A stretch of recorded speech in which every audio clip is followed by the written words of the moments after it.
Hello guys, my name is Abdul Wajid और आज हम पढ़ेंगे the two state solution between Israel and फ़लस्तीन।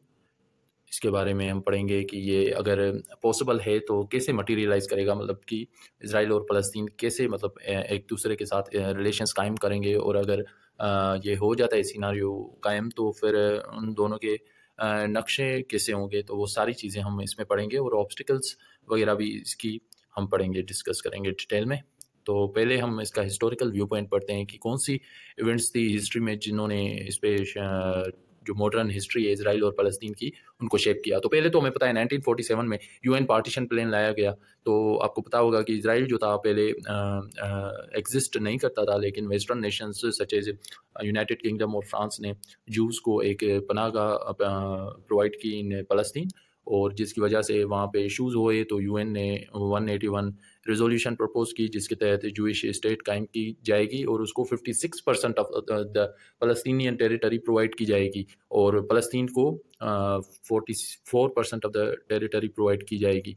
लेकिन हमको पता है कि 40 जो फ़लस्तीनियन पॉपुलेशन थी वो मेजॉरिटी में थी उस वक्त, और इस हकीकत के बावजूद उसको कम टेरिटरी दी जा रही थी जो कि सरासर नाइंसाफ़ी है। और इसकी वजह से फ़लस्तीन ने इसको प्रपोज़ल को रिजेक्ट कर दिया। लेकिन 1948 में क्या हुआ कि अरब इजरायली वार हुई, और अरब इजराइल वार हमें पता है Arab countries such as Jordan, Lebanon और इजिप्ट इजराइल के अगेंस्ट वार में जाते हैं, और एज अ रिजल्ट वो इजराइल से हार जाते हैं और इजराइल एक क्रशिंग डिफीट उनको देती है due to the help provided by the western nations. और जिसकी वजह से Israel 78% of the Palestinian territory occupy कर लेती है। और 1967 में फिर हमें पता है कि 6 डे वार होती है। 6 डे वार किसके बीच में होती है? तो सेम नेशंस होती हैं, जॉर्डन, लेबनान और इजिप्ट। लेकिन इस वार में भी फ़लस्तीन और अरब नेशंस हार जाती हैं और कॉन्सिक्वेंटली इजराइल कैप्चर करता है वेस्ट बैंक को, गाज़ा स्ट्रिप को, ईस्ट जेरूसलम को, Sinai peninsula and Golan Heights, जिसकी वजह से यूएन रेजोल्यूशन 242 प्रोवाइड करती है, लेकिन वो इजराइल जो है लागू नहीं करता। तो हमें पता है कि गोलान हाइट्स आज भी एक बड़ा इशू है। ये सीरिया का पार्ट है, उसकी टेरिटरी है जो इजराइल ने कैप्चर की हुई है, इलीगली ऑक्यूपाई की हुई है। और रिसेंटली हमें पता है 1974 में जो सीज फायर एग्रीमेंट हुई थी बिटवीन इजराइल एंड सीरिया, वो वायलेट की गई।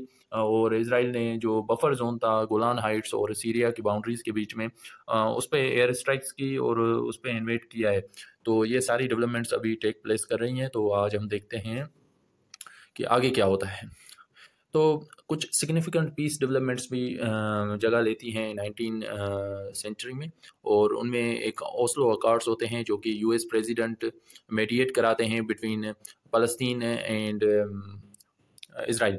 तो इसमें क्या होता है कि पीएलए बनाई जाती है और उसका लीडर यासिर अराफात होता है। और यित्ज़हाक रेबिन जो है इज़राइल का प्राइम मिनिस्टर होता है, और यासिर अराफात के बीच में एक ओस्लो अकॉर्ड्स साइन होते हैं जिसके तहत ये दोनों एक दूसरे को रिकग्नाइज करते हैं। और हमें पता है कि चैलेंजेस टू ओस्लो अकॉर्ड्स ये थे कि जो यित्ज़हाक रेबिन था इजरायली प्राइम मिनिस्टर, वो थोड़ा लिबरल था और फ़लस्तीन को मतलब रिकग्नाइज करने की वजह से कुछ एक्सट्रीमिस्ट ग्रुप थे इजराइल में जो कि ये नहीं चाहते थे कि फ़लस्तीन को थोड़ी सी भी रिकग्निशन मिले या फिर उनको जो है ना लीनियंसी मिले। तो जिसकी वजह से उन एक्सट्रीमिस्ट ग्रुप ने यित्ज़हाक रेबिन की असैसिनेशन कर दी 1995 में। तो ओस्लो अकॉर्ड से इसकी वजह से थोड़ा चैलेंजेस इसको फेस करने पड़े। और हमास जो था वो भी एक रेडिकल ग्रुप था फ्रॉम द फ़लस्तीनियन साइड जो कि इजराइल को रिकग्नाइज नहीं करना चाहता था, तो वो भी अपोज कर रहा था इस ओस्लो अकॉर्ड्स एग्रीमेंट को। उसके अलावा हमें पता है कैंप डेविड समिट इनसाइट्स होते हैं। तो क्लिंटन जो था यूएस प्रेसिडेंट, उसने मीडिएट कराए टॉक्स इन 2000, और उसने जो है ना इश्यूज कौन से हल करने की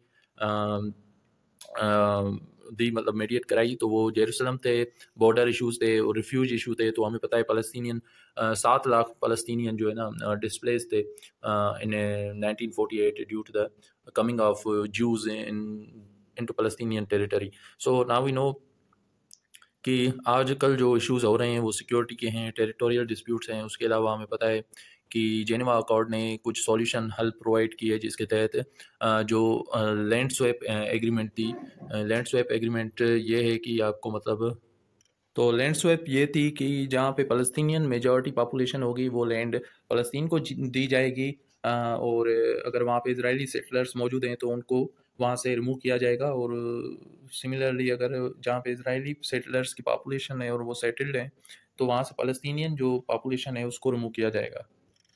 और इसी तरह एडमिनिस्ट्रेशन ऑफ जेरूसलम को का मसला जो था वो जॉइंट एडमिनिस्ट्रेशन के ज़रिए जो है हल करने की कोशिश की गई, और लिमिटेड पैलेस्टीनियन सॉवरेनिटी थी। लेकिन इसकी क्रिटिसिज्म ये थी कि ये जो है ना इन्फोर्स नहीं किया गया। ओस्लो अकॉर्ड्स और ये जो जेनेवा अकॉर्ड प्रपोजल है, ये इन्फोर्स नहीं किए गए, इनकी इन्फोर्समेंट मैकेनिज्म तमाम बहुत वीक थी। तो आगे हम डिस्कस करेंगे about obstacles to achieving two state solution. तो ऑब्स्टिकल्स फर्स्ट तो ये है कि एक्सपेंशन ऑफ सेटलमेंट्स, जो जूइश सेटलमेंट्स है वो डे बाय डे बढ़ रही हैं, और more than 7 lakh Israeli settlers है reside in West Bank and East Jerusalem, जिसकी वजह से फ़लस्तीन की जो स्टेट का अचीवमेंट का वो मकसद है वो बहुत कॉम्प्लिकेट हो रहा है। उसके अलावा जेरूसलम डिस्प्यूट भी है कि इजराइल बोल रहा है कि जेरूसलम हमारी रिलीजियस और होलीएस्ट साइट है, और फ़लस्तीन वाले बोल रहे हैं कि यार हमारी भी रिलीजियस साइट है। तो इसकी वजह से भी डिस्प्यूट बहुत बढ़ रहा है। लेकिन हमें पता है कि 2017 में ट्रंप एडमिनिस्ट्रेशन ने जेरूसलम को रिकग्नाइज़ किया as the capital of Israel. तो ये एक बड़ी डेवलपमेंट थी। और उसके अलावा हमें पता है हमास इसराइल हॉस्टिलिटी भी एक बड़ी ऑब्स्टिकल है two state solution, because Hamas नहीं चाहता कि इसराइल का यहाँ पे एग्जिस्ट होना भी जायज़ है। और इसकी वजह से गाज़ा की डीमिलिटराइजेशन भी इसराइल चाह रहा है टू स्टेट सॉल्यूशन के लिए, जिसकी वजह से टेंशन्स बढ़ रहे हैं। और उसके अलावा इंटरनल फ़लस्तीनियन डिविजन्स भी हैं। तो हमें पता है कि हमास में फ़तह ग्रुप है और कुछ ऐसे ग्रुप्स हैं जो कि इंटरनली डिवाइडेड हैं, और पीएलए और हमास के अलग मसले हैं। दोनों बोल रहे हैं कि हमारी हुकूमत चलेगी, तो इसकी वजह से डिस्प्यूट्स बढ़ रहे हैं। रिसेंटली हमें पता है चाइना ने इन दोनों के बीच में, पीएलए और हमास के बीच में एक मीडिएशन कराई थी, पीस एग्रीमेंट कराई थी, तो वो हमें पता होगा। उसके अलावा हमें पता है कि जेनेवा अकॉर्ड प्रपोजल जो है अगर इम्प्लीमेंट कराया जाता है तो वो नज़र कैसे आएगा। तो हमें पता है कि गाज़ा स्ट्रिप और वेस्ट बैंक का एक कॉरिडोर बनाया जाएगा। मतलब गाज़ा और वेस्ट बैंक के बीच में एक कॉरिडोर होगा जो कि इन दोनों को लिंक करेगा, और उनकी जो है ना सिक्योरिटी मेंटेन की जाएगी ताकि उनको फ्री मूवमेंट का राइट दिया जाए फ़लस्तीनियन को। और उसके अलावा डिवाइडेड जेरूसलम, मीनिंग कि जेरूसलम को डिवाइड किया जाएगा। ईस्ट जेरूसलम जो कि रिलीजियस साइट है जूइश सेटलमेंट्स की, उनको प्रोवाइड की जाएगी, वेयर एज अल-अक्सा मॉस्क उसको दी जाएगी फ़लस्तीनियन पॉपुलेशन को। और ये जो है यूएन की फोर्सेस और ट्रूप्स यहाँ पे पीस और सिक्योरिटी मेंटेन करेंगी। मतलब ये जो है टेरिटरी किसी के कब्जे में नहीं होगी, ये इंटरनेशनल जो है ना फोर्सेस उनके हवाले होगी। उसके अलावा लैंड स्वैप्स फॉर सेटलमेंट्स, ये मैंने आपको बताया कि जहाँ पे फ़लस्तीनियन मेजॉरिटी होगी पॉपुलेशन की, वहाँ से इजरायली सेटलर्स को रिमूव किया जाएगा, और सिमिलरली अपोजिट साइड के लिए भी होगा। और डीमिलिटराइज्ड फ़लस्तीनियन स्टेट, इसके तहत जो फ़लस्तीन है वहाँ से हमास वगैरह जैसे मिलिटेंट ग्रुप्स को रिमूव किया जाएगा, और उधर इंटरनेशनल ट्रुप्स को स्टेशन किया जाएगा कि वो पीस और स्टेबिलिटी मेंटेन करें। अब हम पढ़ते हैं कि इंटरनेशनल पर्सपेक्टिव क्या है फ़लस्तीन पे। तो हमें पता है यूनाइटेड स्टेट्स का स्टांस जो है वो बदलता रहता है, वो एक डबल स्टैंडर्ड्स गेम खेल रही है। लेकिन फिर भी बाइडेन एडमिनिस्ट्रेशन ने टू स्टेट सॉल्यूशन को रिकग्नाइज़ किया और कहा कि फ़लस्तीन has the right to exist. तो लेकिन फिर जब ट्रंप आया तो उसने बोला है कि मैं यहाँ पे डेवलपमेंट प्रोजेक्ट्स वगैरह शुरू करूँगा, और जो फ़लस्तीनियन पॉपुलेशन है उनको इजिप्ट और साउथ अफ्रीकन कंट्रीज़ में शिफ्ट कराऊँगा by giving these countries some incentives such as aids and weapons, so on so forth। और उसके अलावा हमें पता है यूएन की पोजीशन ये है कि यार हमें टू स्टेट सॉल्यूशन चाहिए, एनी हाउ चाहे कुछ भी हो जाए, और क्योंकि ये पीस के लिए बहुत ज़रूरी है।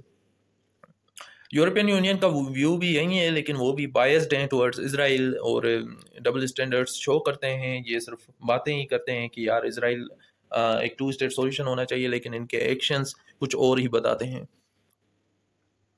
अभी हम डिस्कस करेंगे कि यार इसराइल, अब हमें पता है वेस्ट बैंक जो है ना वो 3 एरियाज में डिवाइडेड है, area A, area B and area सी।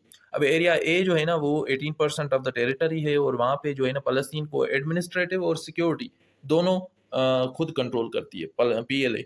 और वेयर एज एरिया बी में फ़लस्तीन सिविल कंट्रोल तो है, मतलब वहाँ पे एडमिनिस्ट्रेशन कंट्रोल तो है फ़लस्तीन के पास, लेकिन वहाँ पे उसके सिक्योरिटी जो है वो इसराइल कंट्रोल कर रही है, और ये 22% ऑफ द टेरिटरी है। और एरिया सी जो है वहाँ पे इजरायली सेटलर्स एक्सपेंड कर रहे हैं डे बाय डे, और उनका ये कहना है कि ये टेरिटरी उनकी है, और ये 60% ऑफ द टेरिटरी है।